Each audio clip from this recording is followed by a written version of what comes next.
From the NAFB Convention, I'm Bryan and joining me, Brian Doherty with Stewart Peterson, and we're going to talk a little bit about milk markets today. And Brian, thanks for joining us. Well, we got the supply-demand report from USDA here during convention. Was there anything that you saw in it that kind of stuck out for you or not? Not necessarily. There weren't any surprises that we saw. Cow numbers are still, high, and it shows us that we're not really seeing perhaps the liquidation you might have thought you'd see with corn prices like they are. But again, it's kind of where we are in the industry and where we are in the price cycle. You wouldn't expect that quite yet. For a lot of producers, they're having to deal with, instead of having to just deal with supply-demand numbers, instead they have to deal with Greece debt, Italian debt. 3 guys in Walla Walla, Washington sneeze, and it throws the market all off. How do they compete against that? It's a great question, and I don't think they compete. I think what they do is they plan, and they put different scenarios out there. We call it market scenario planning at Stewart Peterson. What we do is we take a look at the market and say, okay, here we are.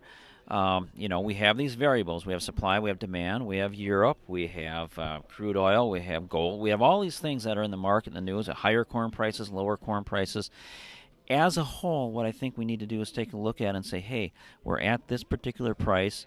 What are we really trying to do? And as a farmer, you're trying to keep yourself out of those valleys or those trough of low prices. So you need to have some strategic planning.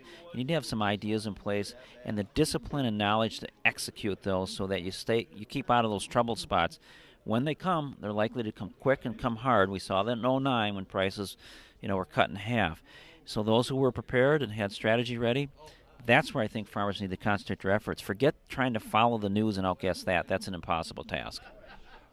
That's what you have to do, unfortunately, is follow the news and try and at least see something, have a crystal ball of what's going on. This situation in Europe, is this something that potentially is going to really spiral out of control and affect commodities, including milk? The key word is potentially. Yes, it has the potential to do so. I think all you have to do is go back to look at 2008 and take Shearson Lehman out and substitute Greece.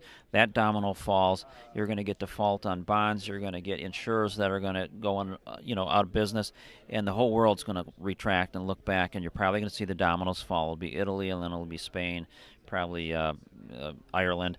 So yeah, it's big. It's important. It's dynamic because it's happening now, and we're finally seeing, I think, some real hardcore corrective measures. So hopefully we can get past it, but we can't ignore it. And so, in the marketplace as a whole, the agriculture producer has to be prepared.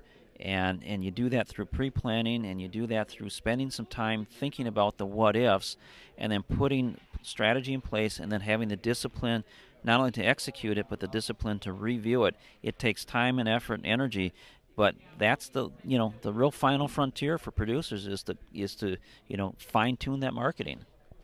For the economy as a whole, isn't some of this, I've always thought some of this stuff is a self-fulfilling prophecy. Okay, people hear about Greece debt, Italian debt, 3 guys sneezing in Walla Walla, Washington, whatever, the Prince of Saudi Arabia has a cold, that might affect this, that, and the other thing, so I'm not going to spend any money, which then leads to lower demand, lower corporate profits, lower profits for the farmers, which leads to less spending, lower. I mean, isn't this just a cycle that just almost is a self-fulfilling prophecy? It is, but here's where that changes is, in my view, the human spirit. You can have that self-fulfilling prophecy, but when prices get cheap, low prices cure low prices, and somebody steps out of that realm and says, you know what, I can now expand my offer. I can make money. I expect that the consumer confidence is going to grow. It's the dynamics, it's the behavioral economics that make all of this so interesting. But again, bringing this back to the farm level, to the producer, this idea of just producing and shutting your eyes to everything else, you've got to get more proactive. You've got to be looking long term. We've seen a lot of producers step up to the plate lately and ask good questions. Hey, what if things fall apart? What can I do? What can I use as a safety valve? What tools should I be aware of? Should I use LGM? What can I do to basically help myself? And that's really encouraging. We're seeing the right questions and hearing the right questions from producers, and especially the proactive producers who don't want to go back into the 2009 scenario. Well, let's hope we don't have that self-fulfilling prophecy. Brian, again, thanks for joining us. My pleasure, anytime. Brian Doherty with Stewart Peterson. You can also visit them online as well. Just you can do a Google search as well for Stewart Peterson. From the NAFB Convention, I'm Bryan.